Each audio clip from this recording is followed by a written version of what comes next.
హే everyone, so నిన్న phase 1 selection least అయితే వచ్చింది. సో 1404 మెంబర్స్ అయితే సెలెక్ట్ అయ్యారు. 1500 సీట్స్ కదా, మరి 1404 మెంబర్స్ సెలెక్ట్ అయ్యారు. ఆ సీట్స్ ఎప్పుడు ఇస్తారు? సో అవి sports quota and NCC and PH cap ఆ కేటగిరీ వాళ్ళ కోసం. అండ్ కాల్ లెటర్ ఎప్పుడు వస్తుంది అని అడుగుతున్నారు. సో అది ఎప్పుడు వస్తుందో మనకు కూడా తెలియదు. లైక్ అది వచ్చినా రాకపోయినా మనమైతే వెళ్ళాల్సిందే కౌన్సిలింగ్. సో కౌన్సిలింగ్ డేట్స్ వచ్చేసి 8, 9, 10 సీరియల్ నెంబర్స్ ఉంటాయి కదా. సో మీకు పీడిఎఫ్లో సీరియల్ నెంబర్స్ ఉంటాయి. 1 నుంచి 500 వరకు వస్తే ఆ సీరియల్ నెంబర్ వాళ్ళకి 8 డేట్న కౌన్సిలింగ్.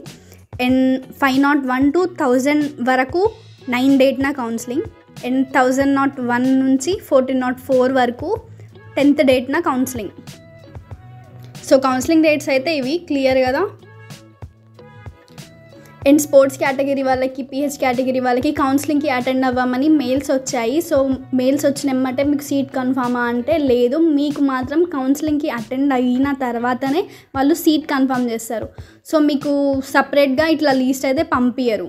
మీరు కౌన్సిలింగ్కి అటెండ్ అయిన తర్వాత మీ డాక్యుమెంట్స్ చెక్ చేసి మీకు అప్పుడు సీట్ ఇస్తారు. అండ్ జనరల్ కేటగిరీ వాళ్ళకైతే ఇప్పుడు సీట్ వచ్చిందంటే సీట్ అయితే కన్ఫామ్. అండ్ స్పెషల్ కేటగిరీ వాళ్ళు ఎవరైతే ఉన్నారో వాళ్ళకి ఇంకా సీట్ కన్ఫర్మ్ కాదు. కౌన్సిలింగ్కి వెళ్ళినాక వాళ్ళకి సీట్ కన్ఫర్మ్ అవుతుంది. జనరల్ కేటగిరీ వాళ్ళు ఎవరైతే ఉన్నారో మీ నేమ్స్ వచ్చాయి కదా లీస్ట్లో, సో మీకు సీట్ అనేది కన్ఫర్మ్. కౌన్సిలింగ్ అయితే డాక్యుమెంట్స్ తీసుకొని వెళ్ళాల్సి ఉంటుంది. త్రిబుల్ బాసర్ మీద చాలా వీడియోస్ చేశాను, మీరు చూడండి. సో మీరు చూశాక, వీడియోస్ అన్ని చూశాక మీరు నాకు కామెంట్ చేయండి. నేను ఆల్రెడీ ప్రతి ఒక్క డౌట్ క్లియర్ చేసుకుంటూ నేను మీకు వీడియోస్ చేశాను. లైక్ ఎవరు కాలేజ్లో జాయిన్ అవ్వాలి, ఎవరు కాలేజ్లో జాయిన్ అవ్వద్దు, సీట్ కోసం ఎవరు ఆగాలి, సో ఎవ్రీథింగ్ నేను ఎక్స్ప్లెయిన్ చేశాను. లైక్ ఫీ కట్టి చదవాలంటే ఏం చేయాలి, global category, NCC, pH sports, ప్రతి ఒక్క క్వశ్చన్స్ మీద నేనైతే వీడియోస్ చేశాను. ప్రీవియస్ వీడియోస్ ఉన్నాయి అండ్ లేటెస్ట్ వీడియోస్ కూడా ఉన్నాయి. ఆర్జికేటీ ప్లేలిస్ట్ కూడా ఉంది. సో మీరు అది చూశాక మీకు ఇంకా అర్థం కాకపోతే అప్పుడు కామెంట్ చేయండి. కాల్ లెటర్ గురించి కూడా నేను ఆల్రెడీ ఎక్స్ప్లెయిన్ చేశాను, ఆ వీడియోస్ కూడా ఉన్నాయి. అండ్ హాస్టల్ ఎసెన్షియల్స్ గురించి కూడా నేను వీడియో చేశాను. సో వీడియోస్ చూడండి, దాని తర్వాత కూడా మీకు అర్థం కాకపోతే అప్పుడు కామెంట్ చేయండి. అండ్ ఇంకోటి ఏంటంటే ఫేజ్ 2 రిజల్ట్స్ ఎప్పుడు వస్తుంది అనేసి. సో ఫేజ్ 2 రిజల్ట్స్ ఎప్పుడు వస్తుంది అనేది మనకైతే అది తెలియదు, ఎందుకంటే వాళ్ళు వెబ్సైట్లో వాళ్ళు రిలీజ్ చేయలేదు. సో వెబ్సైట్లో వాళ్ళు రిలీజ్ చేయండి మనం గెస్ చేయలేం, ఎప్పుడు వస్తుంది అని మనం చెప్పలేం. మీకు ఫేజ్ 2, ఫేజ్ 3 అంటే తెలియదు అంటే ఆల్రెడీ దాని మీద కూడా వీడియో చేశాను, చూడండి. కౌన్సిలింగ్ మొత్తం అయిపోయాక వాళ్ళు కాలేజ్లో జాయిన్ అయిన తర్వాతనే వస్తుంది ఫేజ్ 2 రిజల్ట్స్, దానికంటే ముందు అయితే అస్సలు రాదు.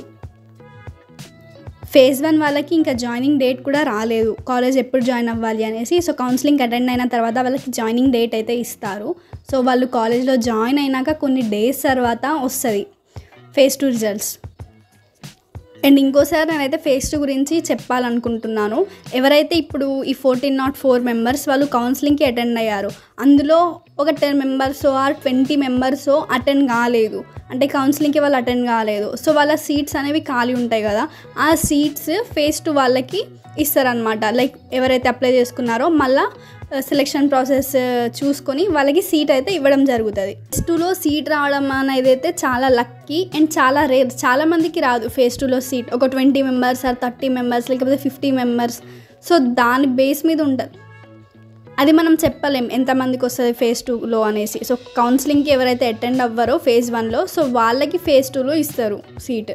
మరి ఫేజ్ 2 కోసం వెయిట్ చేయాలా అని అంటే వెయిట్ చేయకండి, మీరైతే ఫేజ్ 2 కోసం అయితే వెయిట్ చేయకండి, వేరే కాలేజ్లో జాయిన్ అవ్వండి. కానీ జాయిన్ అయ్యే ముందు వాళ్ళకి చెప్పండి, ఇన్ కేస్ వస్తే మేము ఇట్లా 1% అయితే మాకు ఛాన్స్ ఉంది, ఇన్ కేస్ వస్తే మీరు మా సర్టిఫికేట్స్ ఇస్తారా అనేసి వాళ్ళకైతే చెప్పండి. కానీ ఫేజ్ 2లో మాత్రం మీకు సీట్ వస్తుంది అనేసి అయితే చాలా తక్కువ వస్తుంది, ఎవరికొకళ్ళకి వస్తుంది.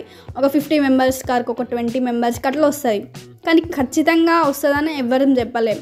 అండ్ వన్స్ అగైన్ చెప్తున్నా, మీరు సీట్ రాలేదని బాధపడాల్సిన అవసరం ఏం లేదు. మీకు దీనికంటే మంచి ఆపర్చునిటీస్ ఉన్నాయి, మంచి ఆపర్చునిటీస్ వస్తాయి.